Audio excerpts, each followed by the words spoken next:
It's officially game week for Indiana football and head coach Curt Cignetti, and this season is going to be awesome.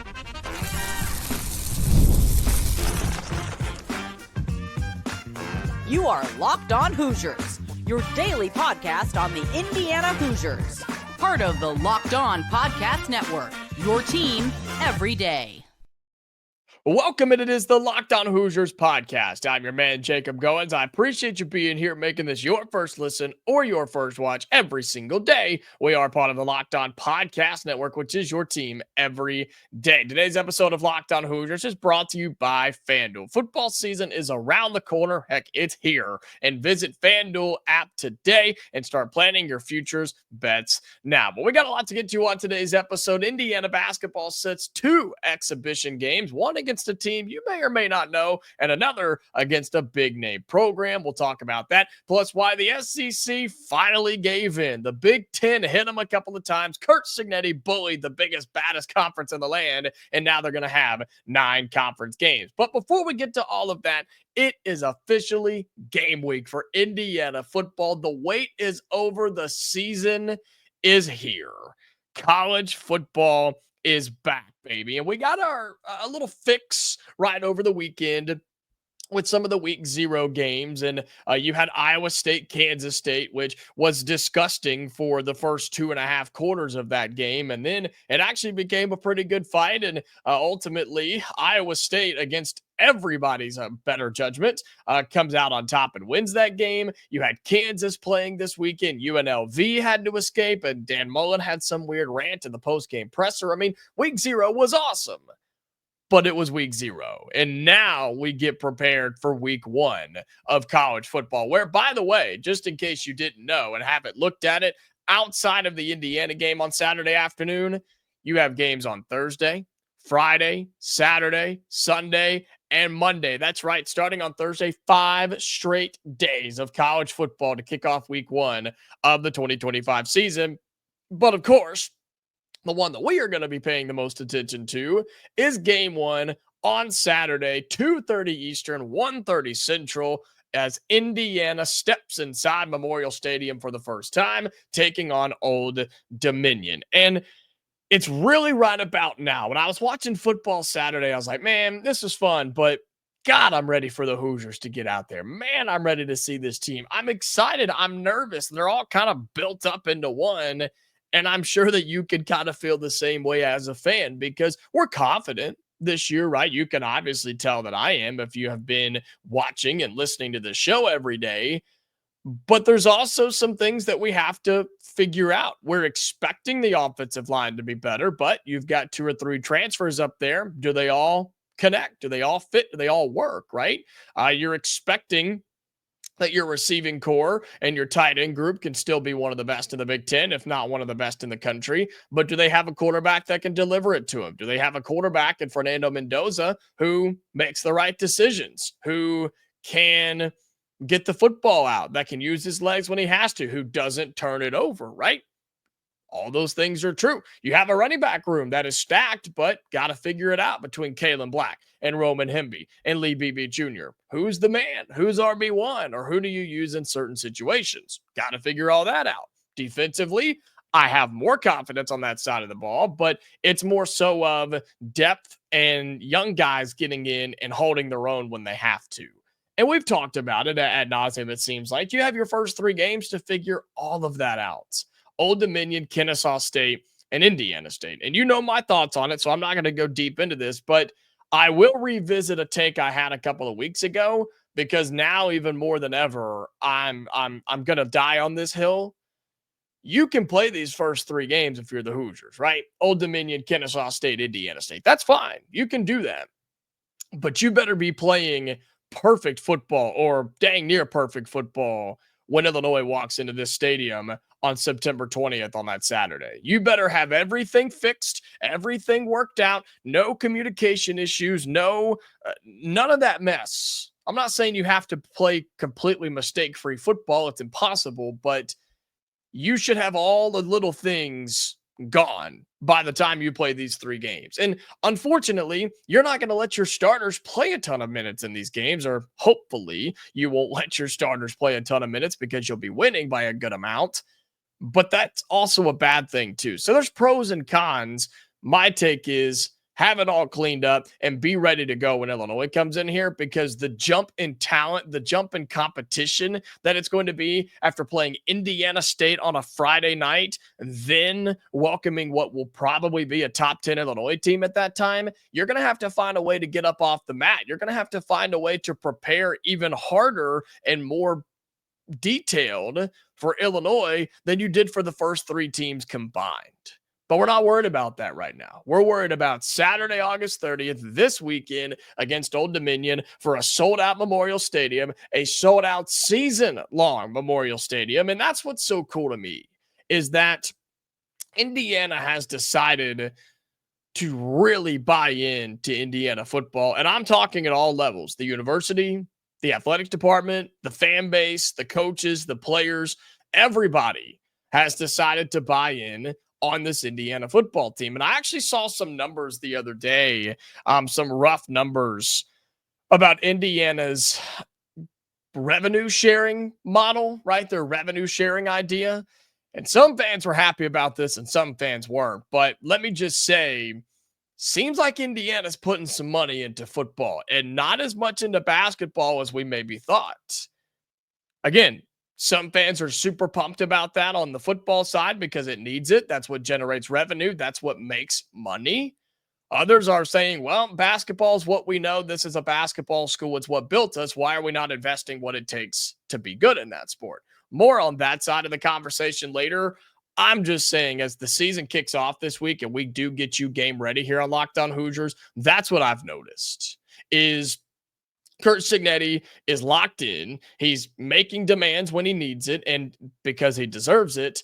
And the program and everybody around him is helping him in whatever the future of college football looks like. But another journey to the college football playoff starts this week. It starts right now. It starts with week 1. Get out there, handle your business, and let's go home.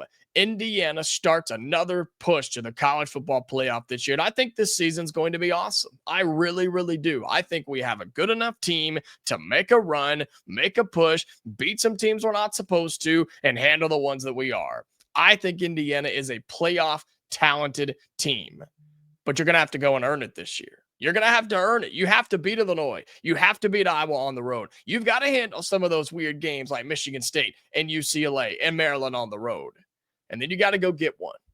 You got to go get one. Either Oregon in Eugene or Penn State in Happy Valley. You want to be respected in college football? You want to be respected in the Big Ten? Go get a big win. Go get one. One that you're not supposed to win. You're not more talented than those 2 teams. You're not. Absolutely not. You're not even close right now. But you can still be a disciplined football team, a well-coached football team, one that executes on the road and doesn't make mistakes, and go and pull off a big-time upset. That will get you back into the college football playoff on top of everything else.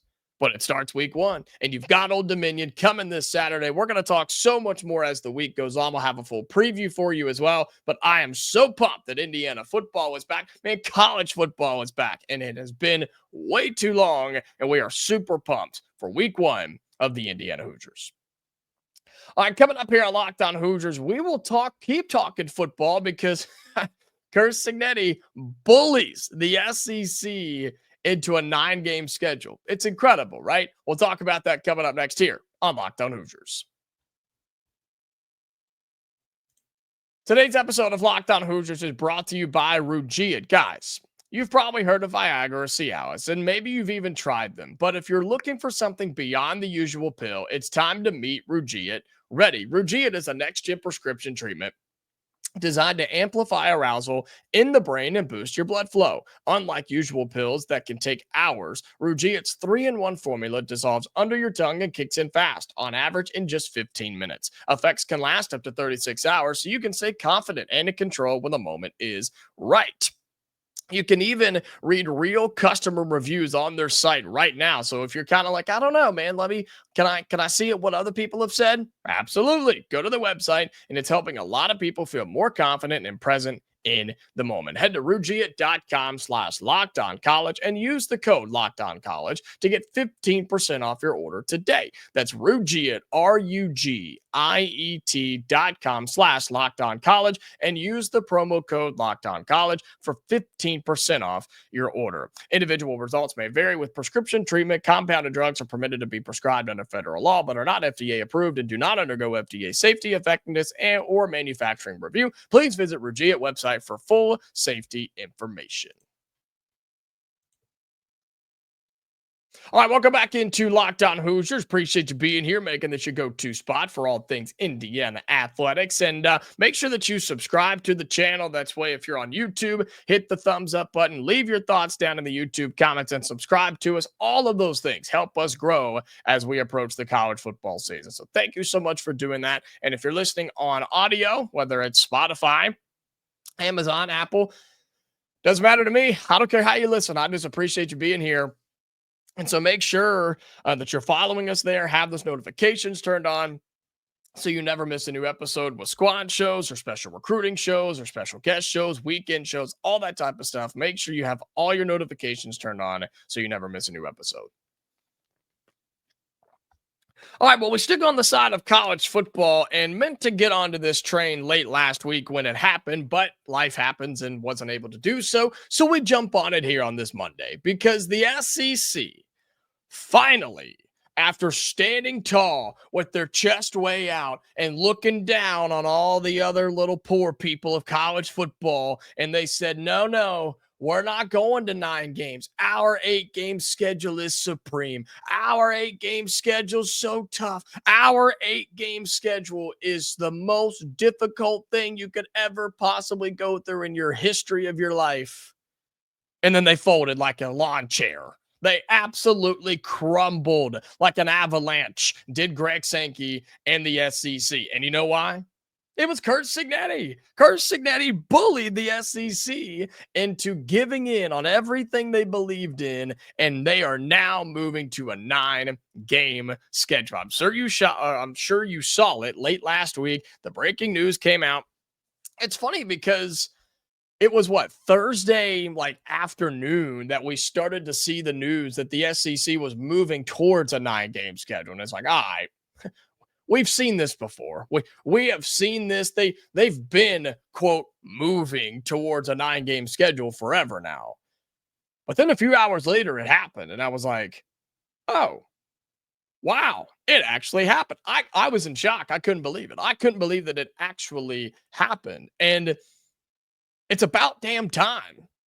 Sorry. I mean, it is what it is. It's about time that the SEC got on the same level with all the other conferences, all other big boy conferences in college football. I get it. There are some tough teams, tough games, tough weeks in the SEC. But the Big Ten's no different. There are tough teams, tough games, tough weeks in the Big Ten. But for this to be equal, for this to be on a level playing field in terms of who makes it to the college football playoff, who gets ranked in the college football playoff, and all the other mess, they needed to be playing a 9-game schedule. Plain and simple. And I don't know what changed. There are some other factors here that we'll talk about in just a moment. But I don't know why it was just all of a sudden, hey, all right, you're right. We give in, you win. And it's, excuse me, it's going into effect in 2026. This is their last year of playing the 8-game schedule in the Southeastern Conference. And just like that, they're moving to 9 games next season. That's wild to me. Now, a big part of this, before we talk about what it's going to look like, a big part of this, and I'm not oblivious to this, is the fact that the TV networks, mainly ESPN, said, yes, we will give you more money if you play an extra game, because that was a big holdup for the SEC for quite some time. The schools wanted extra revenue for playing an extra game, which honestly makes sense. And I understand where they were coming from. They got that nod. They got that green light. That checkbox was marked. And that helped them move this process along. It's just funny to me that Curt Cignetti starts calling this big boy conference out, and then they fold and they give in because they couldn't stand the ridicule anymore. And hopefully they understand the importance of this, and they understand how difficult it is to play 9 conference games. Big Ten's been doing it for a while now. And it is difficult. It is hard. And there are very few weeks off in this conference. Northwestern, whatever. Some would say Purdue. I think they'll be better this year. But you don't get a ton of them. Maryland may or may not be good. And the SEC has their teams too. Kentucky, Mississippi State, Vanderbilt if Diego Pavia comes back down to earth. Those types of things, right? You have those teams in that conference that are just And every conference does. But if we need, or if we want this to be equal, which it should be, there's no reason that it shouldn't be in college football with a committee and an NCAA organization and all these other people in power. This needed to happen. And it should have already happened, but I'm glad that it did. And so here's what the SEC is going to do. They said that they're going to move to a 9-game conference schedule starting in 2026. They are going to have 3 permanent opponents, and then every other team will rotate on a team schedule. So take Alabama, for example. They'll have 3 permanent opponents, something probably, I don't know, Auburn, that's their big rival, Tennessee, and then they'll get one more of Vanderbilt or something, right? So then you play all the other teams in the conference on a 4-year rotator, and you'll see them twice. You get them at your place once, and you go to their place once in a matter of 4 years. That makes sense. That's good. That's what the SEC should have done.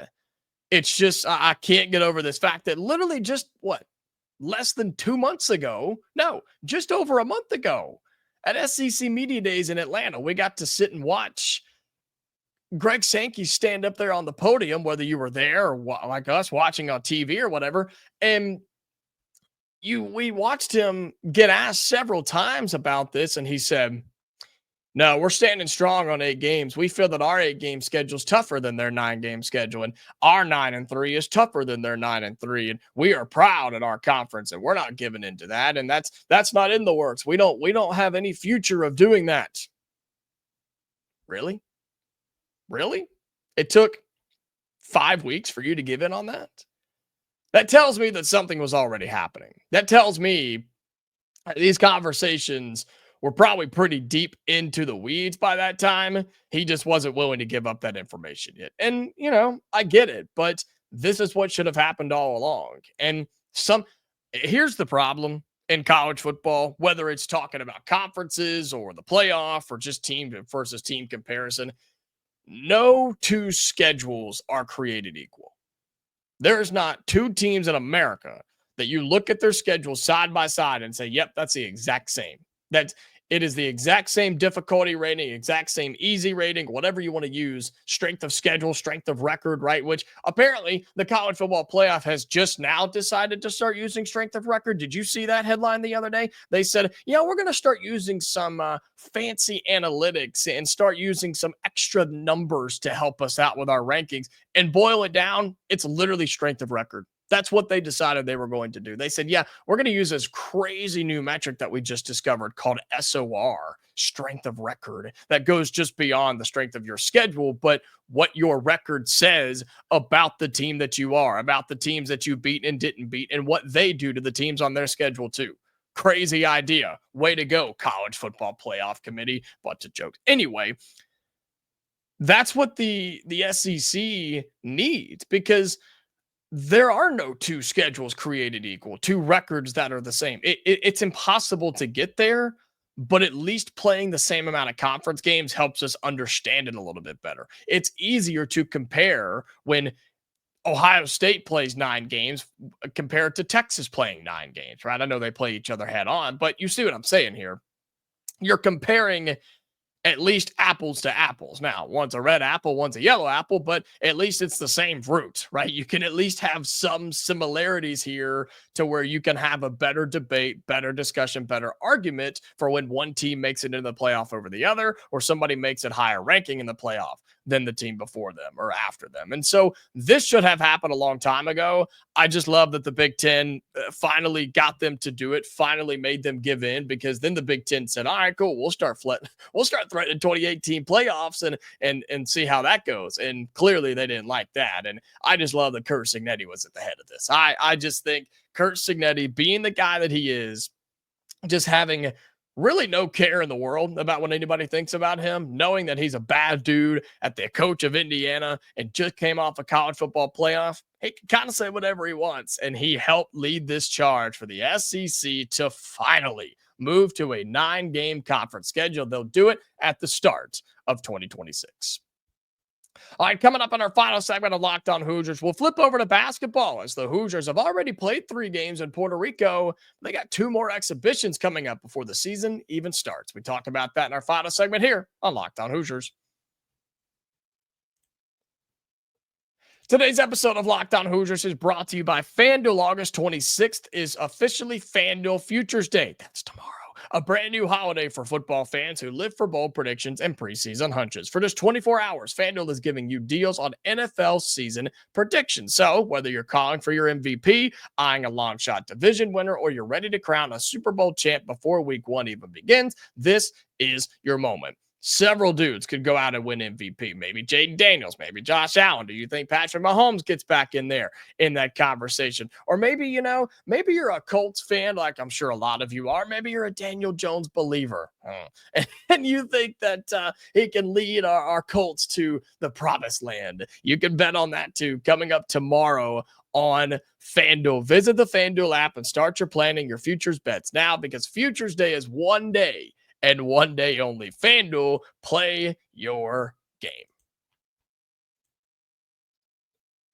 All right, final segment here on Locked On Hoosiers. And before we get into basketball, just one quick thing that I want to throw your way really, really quickly here.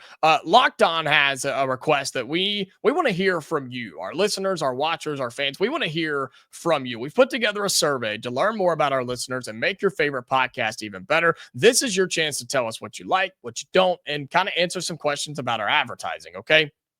And so if you would, really quickly, right after this, go to lockedonpodcast.com/survey, and you can hop on there. Everyone who completes a survey will be entered for a chance to win one of 10 $100 Amazon gift cards. So you got a chance to win a gift card. Go to lockedonpodcast.com/survey. You can also find the link down in our show notes after this. We just want to hear from you. Give us your thoughts, and you can have a chance to win a $100 Amazon gift card. So we appreciate you doing that. Okay, final segment on the show. We're talking basketball. And we saw the news the other day that Indiana men's basketball has scheduled an exhibition with Marion. It's a team that'll be walking into Assembly Hall, so that's really cool. That's going to be on Friday, October 17th. So that's about it's about 7 weeks or so from now. Marion will step into Assembly Hall on a Friday night for just an exhibition game for this Indiana squad. So another good chance for you to play a team that, yes, you will be more talented than, but a team that you got to be able to get up for and execute against and just kind of see where you stand, right? That's cool. That's exciting. It's in Assembly Hall. All right. Then the Hoosiers announced another one, and this one is a really big deal. Indiana announces that they will be playing an exhibition game on Sunday, October 26th at Gainbridge Fieldhouse in Indianapolis. And they're taking on Scott Drew and the Baylor Bears in an exhibition game. And there are so many storylines in this thing already, other than just the talent that's going to be on the floor at the same time. I'm sure you remember that old coaching search we went through back in the spring. Scott Drew was in this conversation. Scott Drew was a heavy conversation piece when we were talking about the next head coach of the Indiana Hoosiers. And we actually talked to our buddy over at Locked On Baylor, and I'm sure we'll be talking about this a little bit as well. But it's just funny that he was right up in the mix of this, and now we're going to go play Scott Drew and the Baylor Bears. But they're basically coming to us. They're coming to Indianapolis for an exhibition game on Sunday, October 26th. Tickets go on sale this Friday, so if you want to go and check that out, you can absolutely do so. But, man, this is a huge deal. This is a huge deal. The fact that the Hoosiers, again, have already played 3 games. You played your 3 in Puerto Rico. One was just to get out there and have some fun because you destroyed that team who you were much, much better than. But the other 2 games against the same team, remember, you had to fight, scratch, and claw with 2 major comebacks in that game, but you went 3-0 and you won all 3. Now you get a chance to play against a couple of college teams. Marion's not going to be anything. You should handle that pretty easily, but it'll be your first real game back in quite some time because you played these in early August. This will be mid-October. So you'll have to kind of get your legs back under you. Now they'll be working out and practicing and things like that, but playing an actual game against a team not named Indiana will be really good for this squad. So you have Marion in an exhibition, and then you really get to see where you stand when you play this Baylor squad, who's just uber talented, very disciplined, very well coached by Scott Drew. And so that will be a perfect test of where you are. Do I think Baylor is a Final Four team? No, not necessarily, but they are P4. They're a really good team and a really good conference that you have to respect and can absolutely beat you on any given day. And so this will really tell us where the Hoosiers stand. Again, that'll be in late October when the season's then right around the corner, where you have one game to get started before you play Marquette in the second game of the season. So I love this. I absolutely love it. And you can tell that the coaching staff and the players and the program, they want to play. Man, they want to get out there. They want to see what they have. They want to see what they got. They want to see where they are. And I love the idea of doing this. So having 5 games under your belt before the season even starts is really, really a big deal for this Indiana squad. So looking forward to the game against Marion on October 17th, and then the game against Baylor on October 26th at Gainbridge Fieldhouse in Indianapolis. That will be open. You can go and buy tickets for that. So really looking forward to what the Hoosiers look like there in October. All right, that's going to do it for today's episode of Locked On Hoosiers. Again, thank you so much for being here. Greatly appreciate your support. However you do that, if you're on audio, following us over there, have those notifications turned on. And for the YouTube folks, hit the thumbs up, like the video, drop your thoughts down in the YouTube comments, and subscribe to the channel, okay? We're back for another episode tomorrow, Hoosier fans. So until then, stay safe, and I'll talk to you later.